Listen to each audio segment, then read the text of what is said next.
how does Matt start on a DHA journey? So on the journey, what contact resources, preferably DEKRA, Sure. to find out what their protocols are for collecting samples and sending the dust out for testing. So you want credible lab, an accredited credible lab to do the testing. DEKRA, before I joined DEKRA, I was in industry working for a variety of companies, and I used DEKRA for the bulk of testing for particulate solids. So you send the material off, you get it tested, you get your report. Then based on those results, now you can do two things. You can have the test pathway going, and you can kind of talk to someone and get a DHA scheduled. The way that happens is, our sales team would work with him on understanding the process, the types of equipment, types of materials, put together a proposal. Based on the proposal would include preparation. So that would include looking at state and local regulations as it relates to dust. Because one of the things you have to remember with this is there's a compliance element and there's a risk element, right?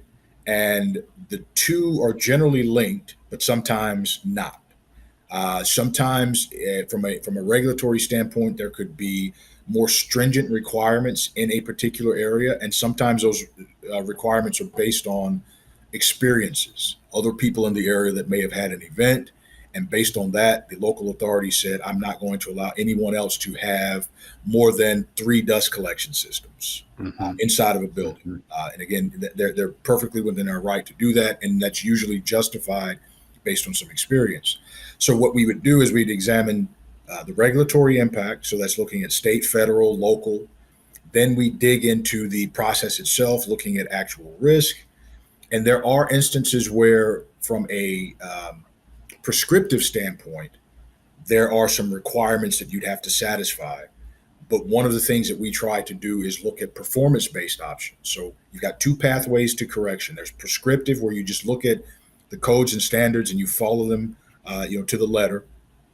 And then there's performance-based, where you look at calculations, you look at probabilities, you look at some of the science behind what the credible scenarios you've identified.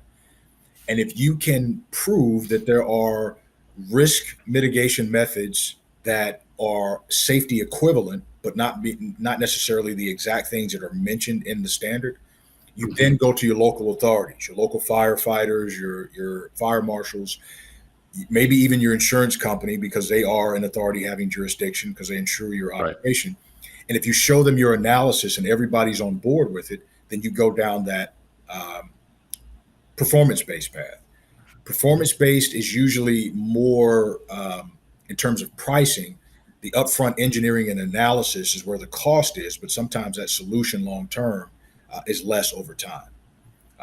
So again, those are the options. So if we're talking about his journey to a DHA and ultimately a list of recommendations, it's the testing, it's talking with the salesperson to get the proposal developed. It's then having the consultant come out to the site, perform the dust hazard analysis, generate the report with findings and observations and recommendations. And then from there, the recommendations are ranked in terms of severity. So there's our high priority, medium, and low. Then all he'd do is take those and start knocking out some of those high priorities. Sometimes the lower priorities or general recommendations are administrative controls that can, soften or reduce the potential for an event to occur until that larger capital could be developed. So that's the general approach. And again, the DHA, what we're finding is that some local authorities have asked, some fire marshals have actually asked for the DHA and what's in recommendations.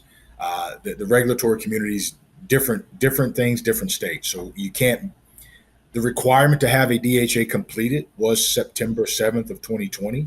Right. So there are people who met the deadline, and there are some fire officials who are asking, let me see it, but we're not seeing that in every state and every jurisdiction.